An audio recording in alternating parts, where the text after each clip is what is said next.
Imagina esto. Año 330 a.C. un hombre llamado Beso sostuvo un cuchillo contra la garganta del rey persa. Darío III, gobernante del imperio más grande del mundo, sangraba dentro de un carro, apuñalado por los hombres que debían protegerlo. Cuando Alejandro llegó, encontró el cuerpo aún caliente. Se quitó su propio manto y lo extendió sobre el rey muerto. Luego dio una orden: encontrad a Beso. No para negociar, no para interrogar. Cuando lo capturaron, Beso fue desnudado, encadenado y paseado ante las filas. Le cortaron la nariz y las orejas, un castigo persa que Alejandro había adoptado.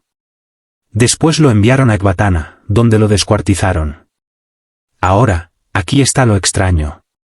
En ese momento, los propios hombres de Alejandro no cuestionaron nada. Lo entendieron. Beso había matado a un rey. Y en la mente de Alejandro, eso era un crimen que no se podía perdonar, porque Alejandro ya se consideraba el sucesor de ese rey. Pero esa lógica llevaba dentro algo que ninguno de ellos notó todavía. Porque si matar a un rey era lo peor que un hombre podía hacer, ¿qué significaba cuando Alejandro empezó a tratarse a sí mismo como algo más que un rey? Durante 13 años, su ejército lo siguió a través de 3 continentes. Cruzaron ríos que no tenían nombre en ningún mapa griego. Lucharon en un calor que mataba caballos de pie. Marcharon a través de un desierto que más tarde se cobraría más vidas que cualquier ejército enemigo. Y durante la mayor parte de ese tiempo lo siguieron voluntariamente, no porque los obligaran, no porque lo temieran, al menos no al principio. Lo siguieron porque Alejandro hacía algo que casi ningún comandante del mundo antiguo hacía: luchaba delante de ellos. En el Gránico cargó primero y casi murió en los minutos iniciales. En Iso se lanzó directamente hacia Darío y no se detuvo hasta que la línea se rompió. En Gaugamela cabalgó tan lejos delante de su propia caballería que sus oficiales lo perdieron de vista. Sus hombres lo vieron todo. Por eso lo que ocurrió después es tan difícil de explicar. Porque los mismos hombres que lo amaron acabaron negándose a seguirlo. Los mismos oficiales que cargaron a su lado empezaron a morir por su mano. Y el mismo ejército que conquistó el mundo conocido se rompió no por un enemigo, sino por él. Así que la pregunta no es si Alejandro fue un gran conquistador. La pregunta es qué pasó paso a paso, año tras año, que convirtió al ejército más leal del mundo antiguo en hombres que ya no reconocían a la persona que los dirigía. Y esa historia no empieza en un campo de batalla. Empieza con un gesto. En menos de un año, el propio historiador de la corte de Alejandro estaría encadenado. El hombre que registraba su legado, el sobrino de Aristóteles, desaparecería sin juicio. Pero eso no es el comienzo. Empieza con Alejandro sentado en un trono persa, vestido con ropas persas, mientras sus propios oficiales lo observaban desde los bordes de la sala. Después de Gaugamela, el imperio persa no se derrumbó de golpe. Se plegó ciudad por ciudad, provincia por provincia. Babilonia abrió sus puertas. Susa se rindió. Persépolis cayó sin gran combate. Y cuando Alejandro entró en los palacios que Darío había ocupado, no los quemó. No al principio. Celebró corte allí. Observó los protocolos y prestó especial atención a una cosa: la forma en que trataban a su rey. En Macedonia, un rey era el primero entre iguales. Los generales hablaban con libertad. El rey bebía con sus hombres y ellos lo llamaban por su nombre. En Persia, el rey se sentaba por encima de su corte, los súbditos se postraban, rostro contra el suelo, brazos extendidos en un gesto llamado proskinesis. Para los persas era etiqueta. Para los macedonios, solo te postrabas ante un dios. Alejandro empezó vistiendo ropa persa. Luego adoptó el ritual de corte persa. Después comenzó a nombrar nobles persas en cargos que antes pertenecían solo a macedonios. Y en el 327 a.C. intentó formalmente introducir la proskinesis para todos en su corte, incluidos los macedonios. Calístenes, el historiador de la corte de Alejandro, sobrino de Aristóteles, se negó. No en privado, no en silencio. Se negó delante de todos. Dijo que el gesto era apropiado para los persas que siempre lo habían hecho, pero que cruzaba una línea para griegos y macedonios porque implicaba que Alejandro se proclamaba divino. Alejandro retiró la exigencia, pero no lo olvidó. Y en pocos meses Calístenes fue arrestado. La acusación oficialmente no era por la prosquinesis. Nunca lo fue. Fue acusado de participar en una conspiración, la llamada conspiración de los pajes, de la que hablaremos más adelante. Pero el timín no pasó desapercibido para nadie, y el mensaje corrió por las filas sin necesidad de ser pronunciado. Si el historiador de la corte, el hombre encargado de registrar el legado de Alejandro, podía desaparecer después de un desacuerdo público, entonces, ¿cuál era exactamente el precio de decir lo que no se debía decir? Pero lo que le ocurrió a Calístenes todavía estaba a meses de distancia. Antes tenía que ocurrir otra cosa. Algo que cambiaría el ambiente dentro del círculo íntimo de Alejandro para siempre. Un general de 60 años leía una carta. Creía que era de su hijo. Su hijo ya estaba muerto. Antes de que Parmenión terminara la primera línea, los oficiales que estaban detrás de él clavaron sus espadas en su espalda. Sin juicio, sin asamblea, sin oportunidad de hablar. Un hombre que había servido a la corona macedonia durante más de 40 años estaba muerto antes de saber que había sido condenado. Así fue como ocurrió.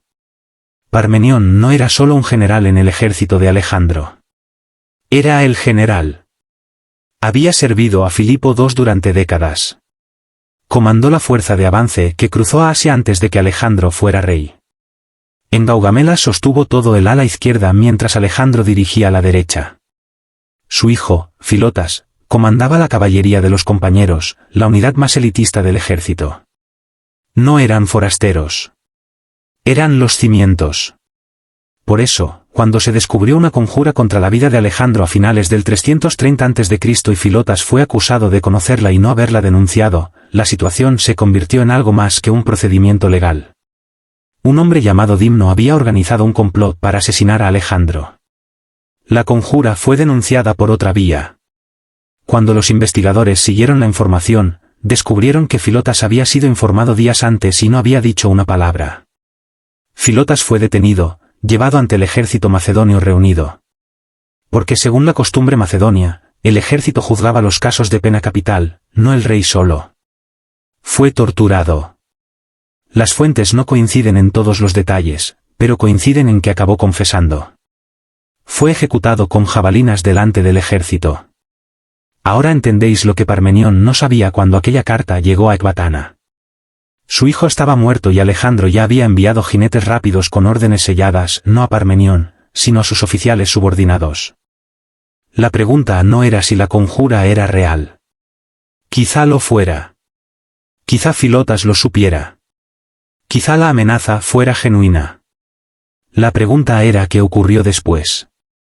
Un general que nunca había sido acusado de nada, que no estaba conectado con la conjura según ninguna fuente, fue asesinado sin audiencia. Y la razón era algo que nadie quería decir en voz alta: Parmenión controlaba demasiados hombres, demasiados recursos y ahora tenía motivo para estar enfadado. El cálculo fue estratégico, no judicial. Y una vez que esa distinción fue visible, ya no pudo borrarse.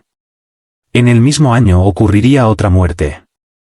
Esta sin ninguna estrategia detrás. Y sucedería en una sala llena de testigos. Para entender qué pasó en aquel banquete en Maracanda, tenéis que entender quién era Clito. 3 años antes, en la batalla del Gránico, Alejandro casi muere. Un comandante persa lanzó un golpe contra su cabeza. La hoja partió su casco. Antes de que llegara el segundo golpe, Clito cortó el brazo del hombre. Después de aquello, Clito ocupó un puesto de confianza que iba más allá del rango. Era uno de los viejos guardias, ligado a la generación de Filipo, hermano de la nodriza de la infancia de Alejandro. Para el 328 a.C., Clito había sido nombrado sátrapa de Bactria. Pero antes de partir hubo un banquete en Maracanda, en lo que hoy es Samarcanda. El vino corrió con fuerza.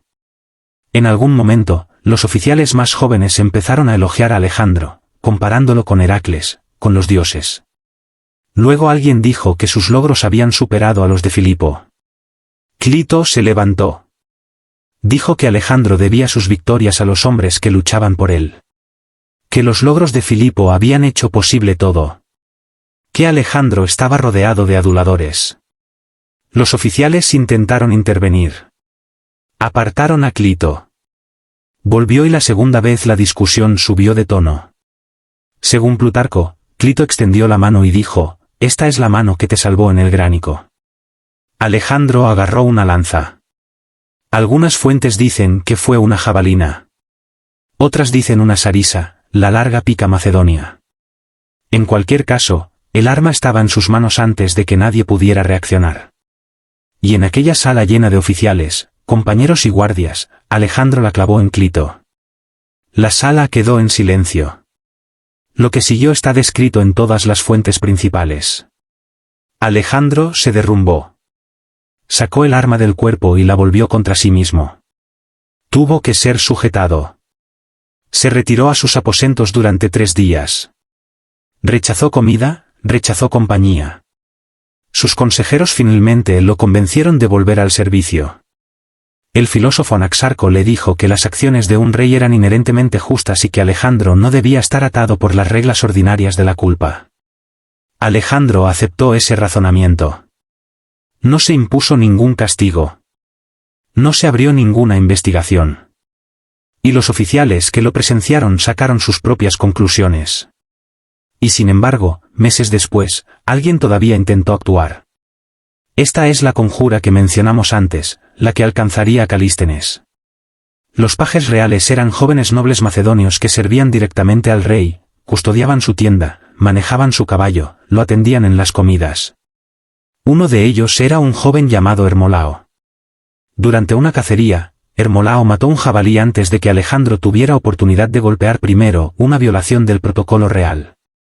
Alejandro ordenó azotarlo públicamente delante de los otros pajes. Hermolao organizó una conjura. Reclutó a otros pajes que dormían por turnos fuera de la tienda de Alejandro. El plan era matar a Alejandro durante uno de sus turnos de guardia. La conjura fracasó porque Alejandro no regresó a su tienda esa noche. Se quedó bebiendo hasta el amanecer. Los pajes fueron arrestados, torturados y ejecutados. Pero la investigación no se detuvo con ellos. Nombraron a Calístenes, el historiador que se había negado públicamente a la prosquinesis. Las fuentes discrepan sobre lo que ocurrió después. Ptolomeo dijo que Calístenes fue torturado y colgado. Aristóbulo dijo que murió de enfermedad en cadenas. Plutarco contó que lo mantuvieron en una jaula y lo llevaron con el ejército durante 7 meses. Lo que ninguna fuente discute es que nunca se le dio un juicio, nunca se le permitió defenderse. Y la conexión con la prosquinesis, el momento en que había desafiado abiertamente la autoridad de Alejandro, era imposible de separar de los cargos. Fuera culpable o no, se volvió irrelevante. Lo que importaba era el patrón. Desacuerdo público seguido de acusación seguido de desaparición. Filotas, Parmenión, Clito, Calístenes. 4 hombres, todos cercanos, todos desaparecidos. No todos de la misma manera. No todos por la misma razón. Pero todos tenían una cosa en común. Y eso bastaba. Para cuando llegaron a la India, ya no había voces dispuestas a ponerlo a prueba. Pero el silencio no significaba aceptación. La campaña en la India no se parecía a nada anterior. En Persia había objetivos claros, capitales que tomar, un rey al que perseguir. En la India no había esa claridad. El territorio era vasto, los reinos fragmentados. Cada río que cruzaban revelaba otro reino, otro ejército, otro gobernante que nunca había oído hablar de Alejandro. En el río Hidaspes, Alejandro se enfrentó al rey Poros y a un ejército que incluía elefantes de guerra, animales que los macedonios nunca habían encontrado en combate serio. La batalla fue una victoria, pero costó más que la mayoría. Las formaciones de infantería se rompieron cuando los elefantes atravesaron las líneas. Los soldados fueron pisoteados, corneados, levantados por trompas y lanzados. El propio caballo de Alejandro, Bucéfalo, el animal que había montado desde niño, murió después de la batalla. Alejandro fundó una ciudad con el nombre del caballo. Y luego dio la orden de continuar hacia el este. Los hombres miraron el río delante de ellos, el Éfasis y lo que había más allá, más reinos, más elefantes, monzones que caían sin pausa, pudriendo su equipo, convirtiendo la tierra en barro que tragaba carros enteros. Y por primera vez en 13 años dijeron, no. El comandante Coeno, un oficial veterano, superviviente de todas las grandes batallas, se plantó ante el ejército y habló. No criticó a Alejandro. No desafió su autoridad. Simplemente dijo que los hombres querían volver a casa. Alejandro se retiró a su tienda durante 3 días, esperando que los hombres cedieran. No lo hicieron. Ordenó sacrificios para saber si los dioses favorecían el cruce. Los augurios volvieron desfavorables. Alejandro anunció el regreso. Construyó 12 enormes altares en la orilla del Éufrates, monumentos a los 12 dioses olímpicos, marcando el límite oriental de su campaña. Coeno, el hombre que había hablado por el ejército, murió en una semana. La causa fue una enfermedad. Eso es lo que dicen las fuentes. Y nadie acusó a Alejandro de nada. Pero el timín se grabó en la memoria de cada oficial que había presenciado el enfrentamiento, porque para entonces ya habían visto suficiente para saber cómo se veían esos patrones. El regreso a casa debería haber sido el final del sufrimiento. No lo fue. Fue el comienzo de la peor parte. Alejandro no tomó la ruta fácil de vuelta. Existían caminos establecidos, rutas a través de provincias fértiles con líneas de suministro y guarniciones amigas. Eligió en cambio marchar a través del desierto de Gedrosia, una extensión de yermo a lo largo de la costa sur de lo que hoy es Pakistán e Irán, que había derrotado a todos los ejércitos que intentaron cruzarlo, incluidos, según la tradición, los ejércitos de Semiramis y Ciro el Grande. Quería triunfar donde ellos habían fracasado. La marcha duró 60 días y destrozó a su ejército. Las temperaturas diurnas mataban a los animales de carga donde estaban. Las fuentes de agua resultaron secas. Los carros de suministros no podían seguir el ritmo. Y cuando inundaciones repentinas irrumpían por los cauces secos por la noche, se llevaban equipo, comida y personas. A los soldados que se quedaban atrás se los abandonaba. No había capacidad para cargarlos. El ejército que entró en el desierto de Gedrosia contaba con decenas de miles. Las estimaciones de cuántos murieron durante el cruce varían, pero los historiadores modernos, basándose en las fuentes antiguas, sugieren entre 15.000 y 45.000 bajas. No por combate. Por la marcha misma. Alejandro estaba allí. Marchó con ellos. Se negó a cabalgar cuando otros caminaban. En un momento, los soldados encontraron una pequeña cantidad de agua y se la llevaron en un casco. Él la derramó en el suelo. Si sus hombres no podían beber, él tampoco. El gesto fue notado, recordado, pero no cambió los números. Y los hombres que sobrevivieron al desierto llevaron 2 cosas consigo: respeto por lo que Alejandro había soportado junto a ellos y la certeza de que estaban allí porque él había elegido esa ruta. No porque fuera necesario. No porque fuera estratégico. Sino porque quería demostrar algo. Y decenas de miles de hombres murieron por esa demostración. Cuando los supervivientes llegaron finalmente de nuevo a la civilización, Alejandro no había terminado. Y el precio tampoco. Lo que Alejandro encontró al volver de Gedrosia fue desorden. Los sátrapas que había nombrado habían asumido que estaba muerto. Algunos habían levantado ejércitos privados. Otros habían saqueado tesorerías. La respuesta de Alejandro fue sistemática. Los reemplazó. En algunos casos los ejecutó. Sin excepciones. En Susa, en el 324 a.C., organizó una boda masiva. Aproximadamente 80 oficiales superiores se casaron con mujeres nobles persas y medas. Alejandro mismo tomó 2 esposas adicionales. Las ceremonias siguieron la costumbre persa. El mensaje era claro: el futuro del imperio no sería solo macedonio. Luego ordenó el licenciamiento de los veteranos macedonios, hombres que habían servido toda la campaña. Serían enviados a casa con paga completa y honores, y serían reemplazados por soldados persas entrenados en tácticas macedonias, armados con armas macedonias, organizados en unidades de estilo macedonio. Los veteranos no lo vieron como una jubilación.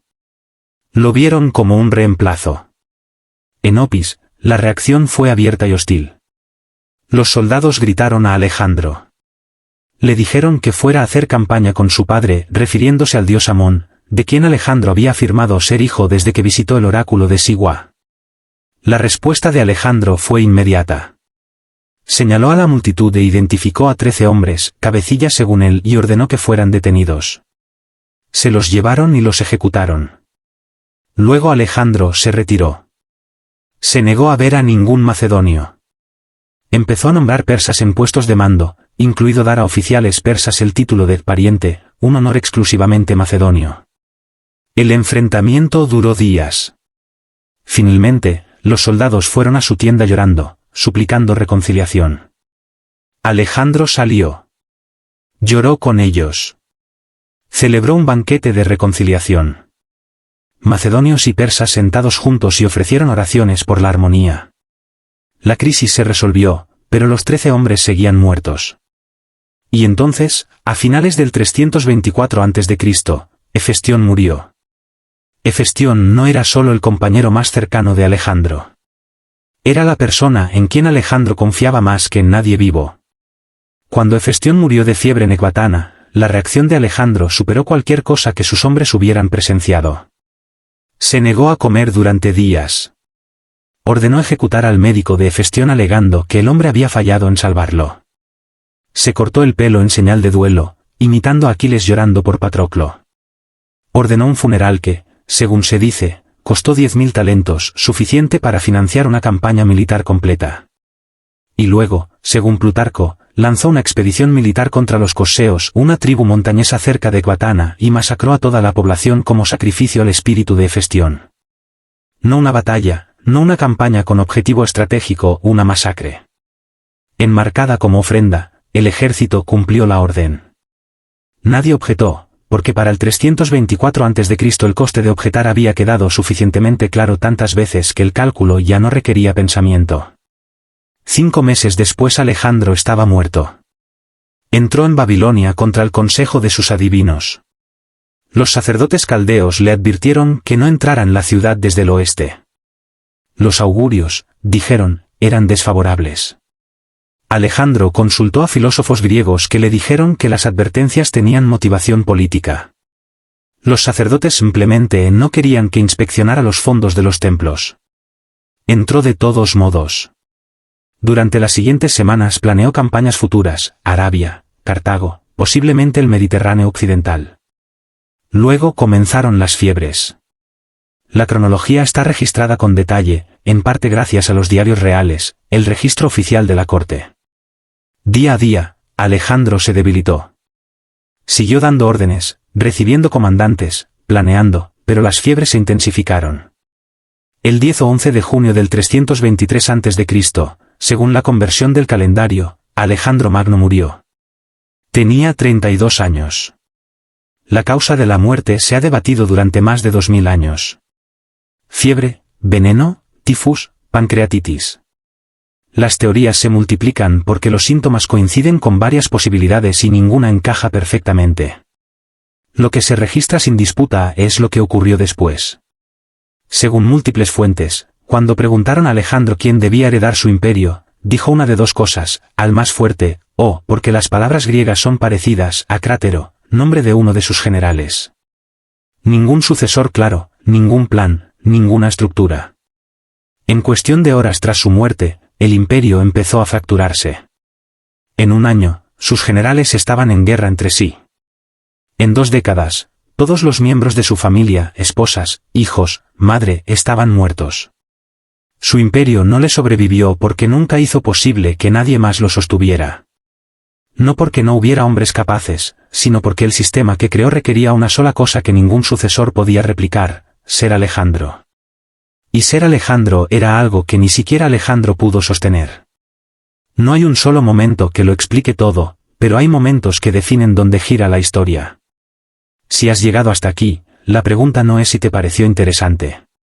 La pregunta es qué momento no puedes dejar de pensar. Déjalo en los comentarios. Y si es la primera vez que estás en Crimson Historians, donde la historia sangra y los olvidados por fin son escuchados, hay mucho más esperándote. Suscríbete. La historia lo llama el grande. Y por la medida de territorio, velocidad y escala, quizá nadie se lo haya ganado más.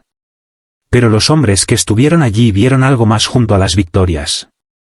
Un mundo donde la lealtad no garantizaba seguridad.